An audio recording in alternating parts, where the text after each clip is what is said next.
여러분, 만약에 말이죠. 시장의 미래를 거의 예언처럼 맞춰온, 그래서 똑똑한 투자자들이 가장 두려워하는 단 하나의 신호가 있다면 어떨 것 같으세요?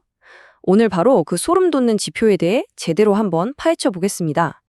자, 우리 한번 타임머신을 타고 2007년으로 가볼까요? 그때는 정말이지 주식 계좌만 만들면 돈이 복사가 되던 시절이었어요.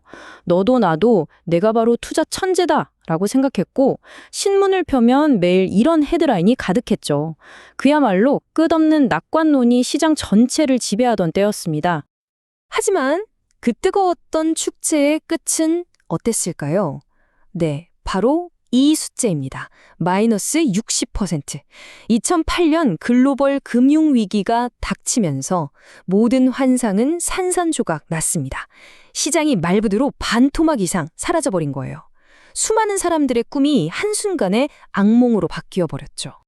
와, 이때 분위기가 어땠냐면요. 거의 모든 사람이 주식이나 펀드를 하고 있었어요. 특히 당시 가장 핫했던 브릭스 펀드 같은 상품에는 정말 묻지도 따지지도 않고 돈이 몰려들었죠. 물론 이게 나중에 10분의 1 토막이 날 줄은 정말 아무도 상상조차 못했습니다. 끔찍하죠? 그런데 말이죠. 여기서 정말 소름 돋는 질문 하나를 던져볼게로, 만약에 이 모든 광기 속에서 위험해, 곧 큰일 나 라고 계속해서 소리치는 경고음이 울리고 있었다면요? 대부분이 애써 무시했지만 분명히 존재했던 그 신호 말입니다.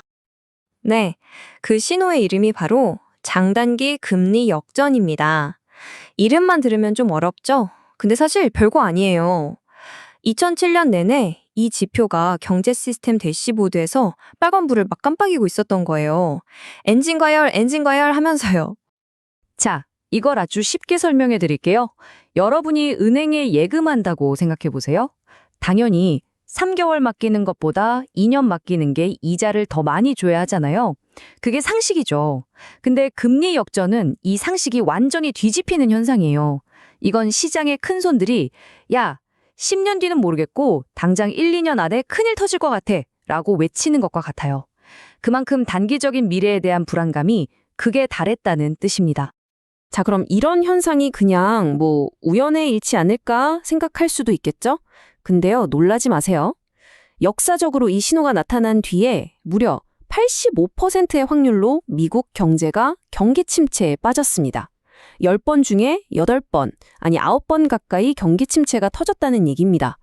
이건 거의 과학이죠? 자, 여기 기록을 한번 보세요. 정말 기가 막힙니다. 우리가 아는 거의 모든 경제 위기, 닷컴 버블, 글로벌 금융 위기, 심지어 코로나 팬데믹 직전까지 어김없이 이 신호가 먼저 나타났어요. 마치 폭풍우가 오기 전에 하늘이 먹구름으로 뒤덮이는 것처럼요. 그럼 85%면 나머지 15%는 괜찮았던 거 아니야? 라고 생각하실 수 있죠. 그런데요, 그게 아니었습니다. 미국이 운 좋게 피하면 그 불똥이 유럽이나 아시아로 튀었어요. 결국 이 경고등이 켜지면 지구 어딘가에서는 반드시 큰 사고가 터졌다는 거죠. 사실상 100%짜리 글로벌 경고였던 셈입니다. 이런 차가운 숫자 뒤에는 언제나 사람들의 눈물이 있죠. 한 분이 2008년에 봤던 그 장면을 잊을 수가 없다고 해요. 정말 멀끔하게 양복을 차려입은 분이 대낮에 길거리에서 떨리는 손으로 소주를 마시고 있더래요. 그 모습 하나가 그 시전의 아픔을 다 보여주는 거죠. 자, 그리고 이 모든 과거의 이야기가 무서운 이유는 이게 바로 지금 2025년 우리들의 이야기이기 때문입니다. 놀랍게도 그 똑같은 경고 신호가 이미 아주 오랫동안 켜져 있습니다. 만약 역사가 반복된다면 우리는 지금 어디에 서 있는 걸까요? 폭풍에 몰아치기 직전 그 고요함 속에 있는 걸까요? 그렇다면 앞으로 어떻게 될까요? 우리가 가볼 길은 딱 두 갈래로 보입니다. 첫 번째 길은 이번엔 진짜 다르다는 길입니다. 정부가 돈을 엄청나게 풀어서 위기를 막아냈고 우리는 그 희귀하다는 15%의 예외가 되어서 시장은 계속 올라간다는 거죠. 두 번째 길은 훨씬 더 암울합니다. 폭탄 돌리기는 아직 안 끝났다.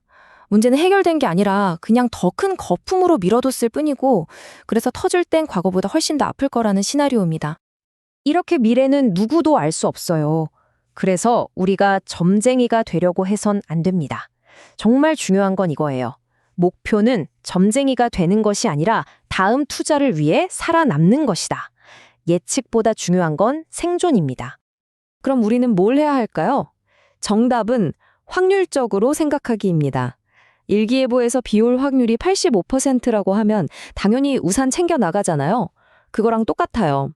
지금 시장이 아무리 뜨거워 보여도 한쪽 주머니에는 우산, 즉 리스크 관리를 위한 현금을 어느 정도 챙겨두는 지혜가 필요한 거죠. 왜냐하면 위기 뒤에는 항상 기회가 다시 찾아오니까요. 역사는 반복된다라는 말이 있죠. 지금 시장의 그 오래된 경고등은 다시 한번 깜빡이고 있습니다. 여러분은 어떻게 생각하세요? 이번에는 정말 다를까요?